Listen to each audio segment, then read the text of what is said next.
Alright, so we're learning about rational exponents today. So we are going to be given things like this, like our b to the 1 over n. We're taking the denominator of that fraction, and that's going to become our index. Okay, so one you guys might be familiar with, you have b to the 1/2.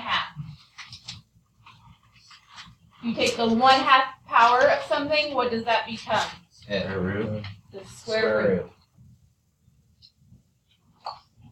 Okay? That works the other way too. So if I have the square root of b, how can I write that as a rational exponent? B over b 1/2. B to the 1/2. Okay?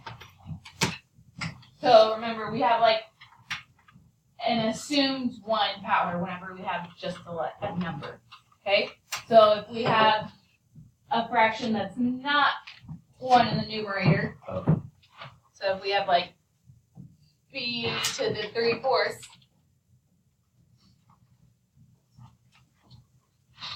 we can write that as a radical as well. Okay, so our 4 from the denominator becomes the index. So we're taking the 4th root of b to the 3rd. That's not as bad. Oh, I get it. So you just move the 4 outside. Yep. And now we're going to see two kinds of examples of what we want to do, whether we want that numerator to stay under the square root or if we want it on the outside. But both of those are equivalent. So we can write this as the 4th root of b to the 3rd. So we're going to want to do that when we have like real numbers in there. So it's easier to make something small by taking the 4th root of it and then cubing it, rather than make something really big by taking it to the 3rd power and then trying to find that 4th root of it. Okay?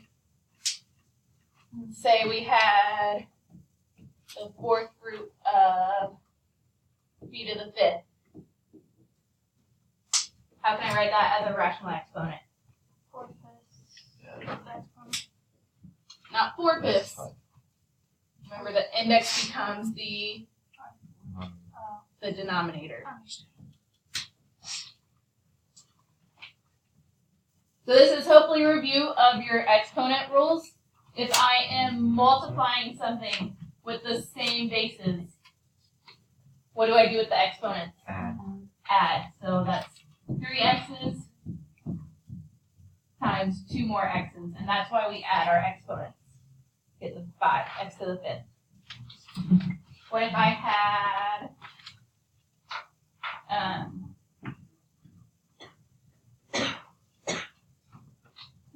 sorry. We'll do that later. And then if we divide, remember, we subtract our exponents. Okay? And then negative exponents, bring it to either the top or the bottom, the opposite of whatever they are on. So these ones you can write or do in your calculator, find the exact answer, but we're going to want to see it in radical form too. So starting out with our 16 to the half. Square root 16. Yep, 2 becomes our index. And you're taking this same base, which is 4.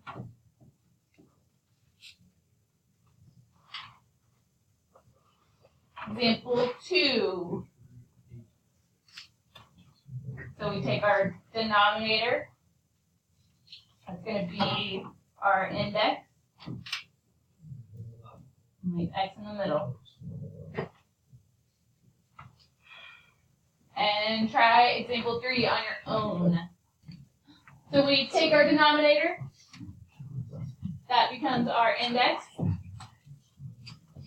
And for this one, we're going to keep our 6th power on the inside, because then we can simplify this, right? Right. How many A's can go to prom? 3. One. One. Just Ace one. one. Ace one. So a group of 5 A's can go to prom. And then 1 A stays home. Guess I got. Okay, so this is one of those that Jace kind of asked about. So we have A to the negative 1/4. So I would take that negative exponent, put it in the denominator, and set it over 1. So 16 to the positive 1/4 now. Then you can do the 4th root of 16.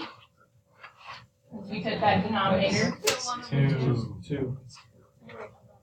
Use your power chart. 4th root of 16. Then look over to the left, and it's 1/2. Fairies. Okay. And the last example, we're taking 243 to the 3/5 power. So what's my index going to be? 5. I'm taking the 5th root.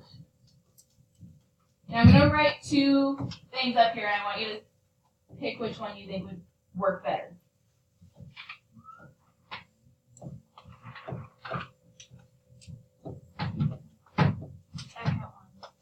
So these are both the same. If you look at the top of your page, those are equivalent, right?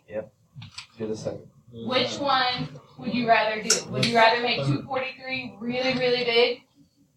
I wouldn't either. I would. You're having variables under this radical, then that's fine. You can leave the exponent with it under the radical. But what's the 5th root of 243? 3. Yep. 3. 5th root column, go down, there's 243. Look all the way to the left. 3 is the 5th root. Then you can cube it. That's going backwards. Look at 3 to the cube root 9. is 27. 27. And once you've done all that, you can check it in the calculator. So if you pull up your calculator, turn it on. So we have 2,400. Oh my goodness. 243. We're going to go our caret. Then alpha y equals will give us a nice pretty fraction. You just do Just do cube. 5, 27. 27. They match. Good news.